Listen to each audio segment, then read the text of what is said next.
Funding for the production of Kentucky Health is provided in part by Jewish Hospital and St. Mary's Healthcare. In the old days, a pirate who lost his leg may walk around with a wooden peg leg. Today, it's going to be made out of aluminum, titanium, and perhaps a carbon fiber. Stay with us to find out what kinds of prostheses are available.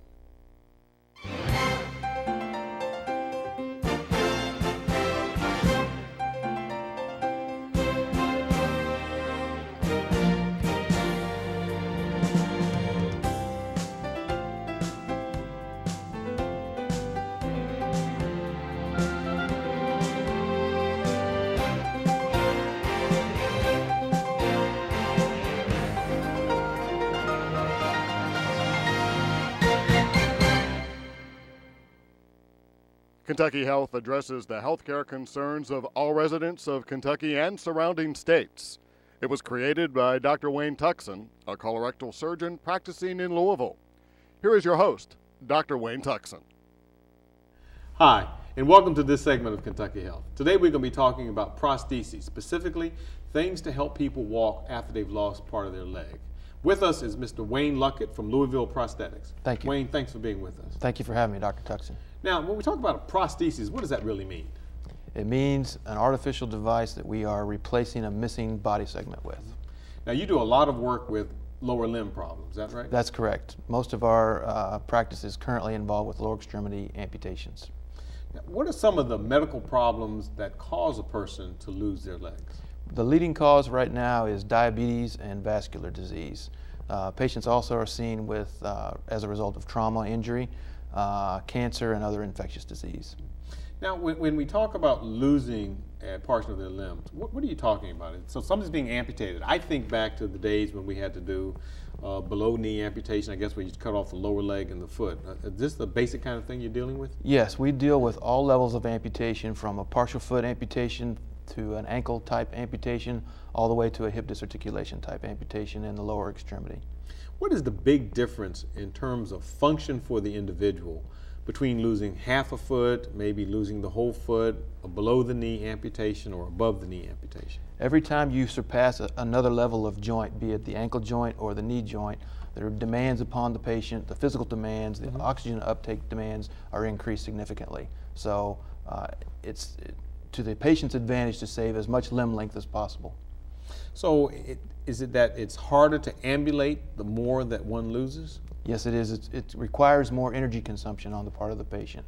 Not that it's more difficult to ambulate, but the energy requirements to actually perform that task are greater and significantly increased by the level of amputation. So what are some of the prostheses that you may use for a person who loses part of the foot, or a person who may lose the ankle, or you lose the whole foot?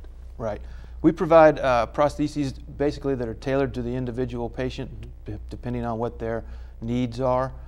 We do a very in-depth patient assessment, take a history of the patient, find out what their avocations are, the demographics, find out where they live, what type of terrain they're going to have to walk on, and specifically tailor a prosthesis to their specific needs to help them reach their goals and to attain independence with the device. So if a person loses their toes, you have a way to put them so they can still wear a shoe? Absolutely, and there are two choices basically. We can provide a simple toe filler to fill up the shoe, or we also can do cosmetic restorations where there are silicone suction devices that are actually attached to the remaining foot portion. What about if they lose the whole foot?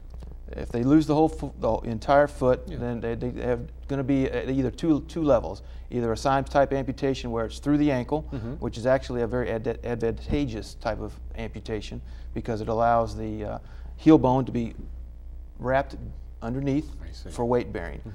Above that level, then there's considered a below the knee amputee, no matter if it's just barely above the ankle or all the way up to the knee level.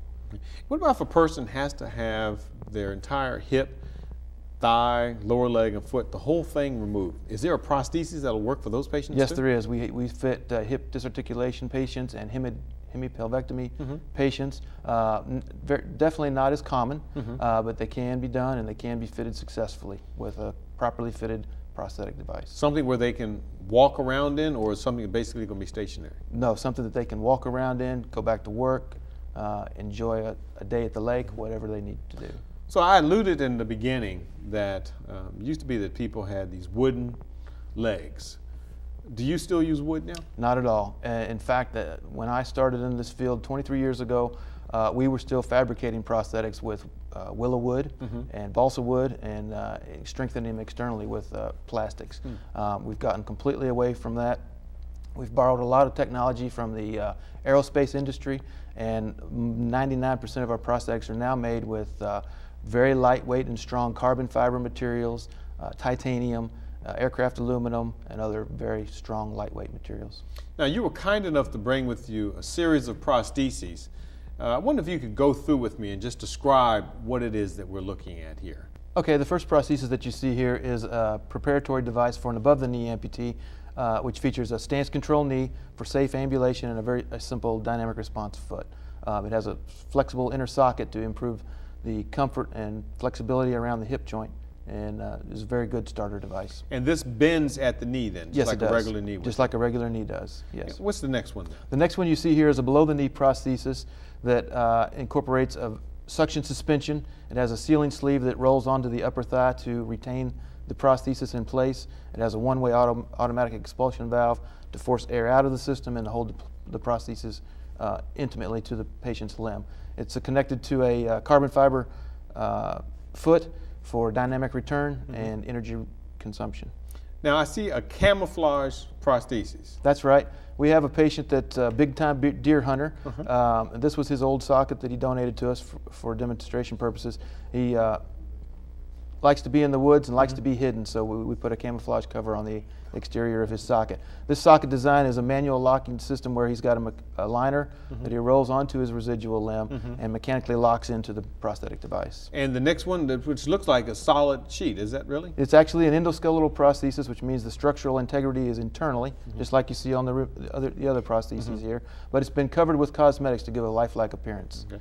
And the one next to that? That is a vacuum system that we are currently working on. That is a manual vacuum system that uses a sealing suspension sleeve, again on the upper thigh, in conjunction with a manual pump which forces air out of the prosthetic socket in order to enhance the proprioception and feel of the patient inside the device. Now, on the right-hand side, I see you have a prosthesis and you have two types of shoe, a tennis shoe and a regular woman's shoe there. You're showing that these things are interchangeable? What I'm showing here is that there are feet available for our patients. If they want to change their heel heights, they can change their heel heights. One of the limitations that we have in the field of prosthetics is that most feet on the market today are not adjustable for heel height adjustments. This particular foot, with a simple push of a button, the patient can go from wearing a flat tennis shoe to a 2.5-inch high-heeled dress shoe if she wants to go out dancing or to church or to dinner or what have you.